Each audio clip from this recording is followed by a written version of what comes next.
we normally consider that meditation is some kind of an activity of the mind.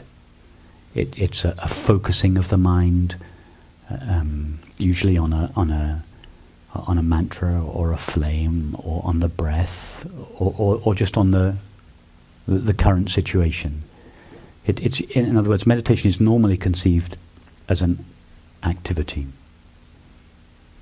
said it's pure objectless. Objectless, did I say? Okay. So, what we understand here by meditation is something very different from that. Meditation is not an activity that is undertaken by the mind. Meditation here we understand as simply being the presence of awareness. Do you understand what I mean by awareness? Yes. Yes. So, to be awareness is not something that needs to be done by the mind. To know ourselves as awareness, it doesn't depend on what the mind is doing or what it's not doing. For instance, right now, are you the one that is aware of your experience? Yes. It's obvious. You're aware of these words, you're aware of these sights, you're aware of your thoughts, you're aware of whatever bodily sensations are present. All these are changing and moving and flowing, and you are there, ever present, knowing them or aware of them. Are you making an effort to be that one? No. Or are you just naturally that one? Yes. Could you be anything other than that one? No. Or have you ever been anything other than that one? No. Okay. So, in order to imagine, in order to really feel that you were something else, for instance, a cluster of thoughts and feelings, what would you have to do? You'd have to forget or overlook what you truly are. And you'd have to imagine instead that you were a cluster of thoughts and feelings. Yeah? That's what we do. When I say we do, that's what thought does. Thought, because thought cannot see awareness. Thought is like the screen for the character in the movie. Wherever it looks, it cannot see the screen. Although it's made out of it, it cannot see it. So thought can't find awareness because it's transparent, it's empty, it's objectless. Yeah. So thought imagines instead that we are a cluster of thoughts, feelings, sensations and perceptions. In other words, a body-mind.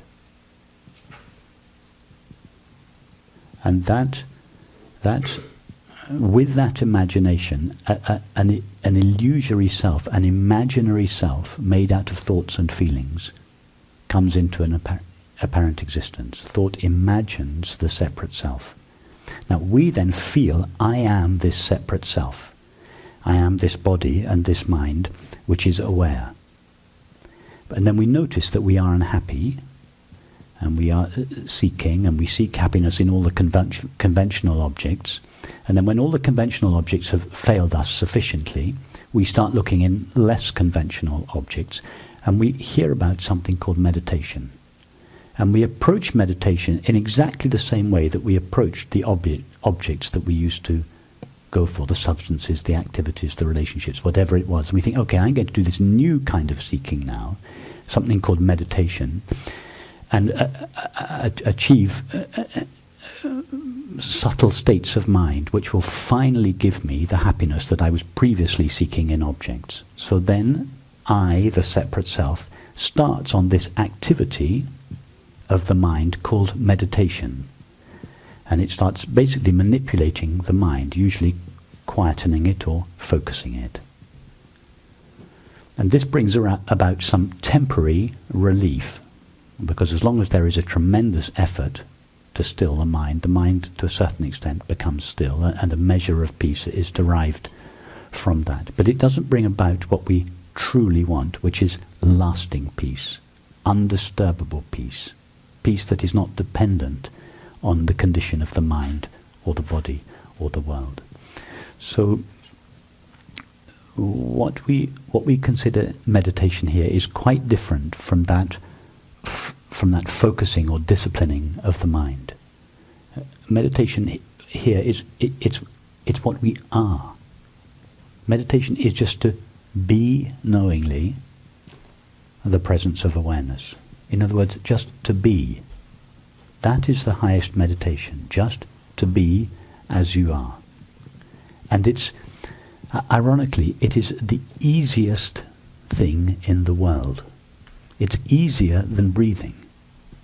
It doesn't require the mind to be in a particular condition. You could be highly intelligent, very unintelligent. You could be agitated, you could be peaceful, you could be in difficult circumstances, you could be in easy circumstances. It wouldn't make a jot of difference.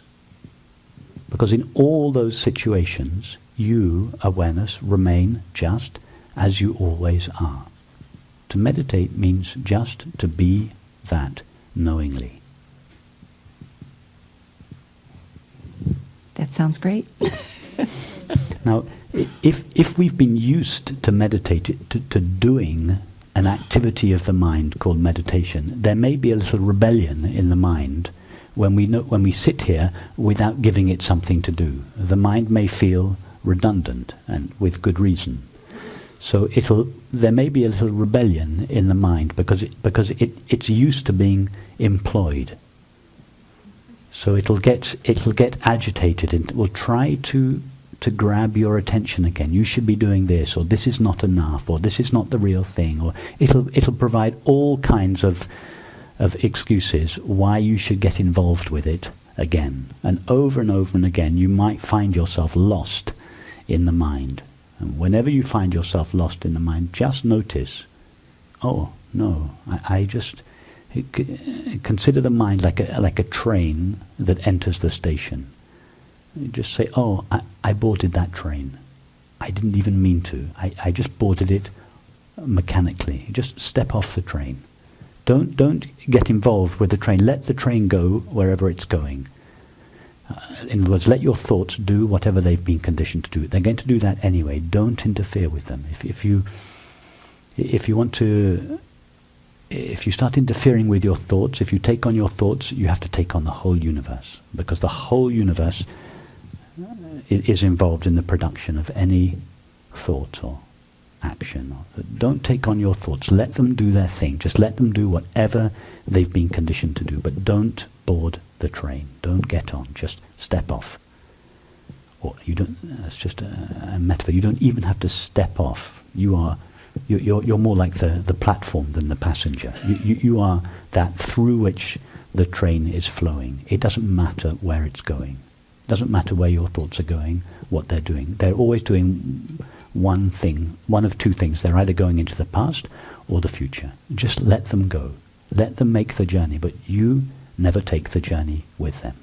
That is meditation, just to know yourself as this ever-present, imperturbable light of awareness. That's it. Just abide as that. Thank you.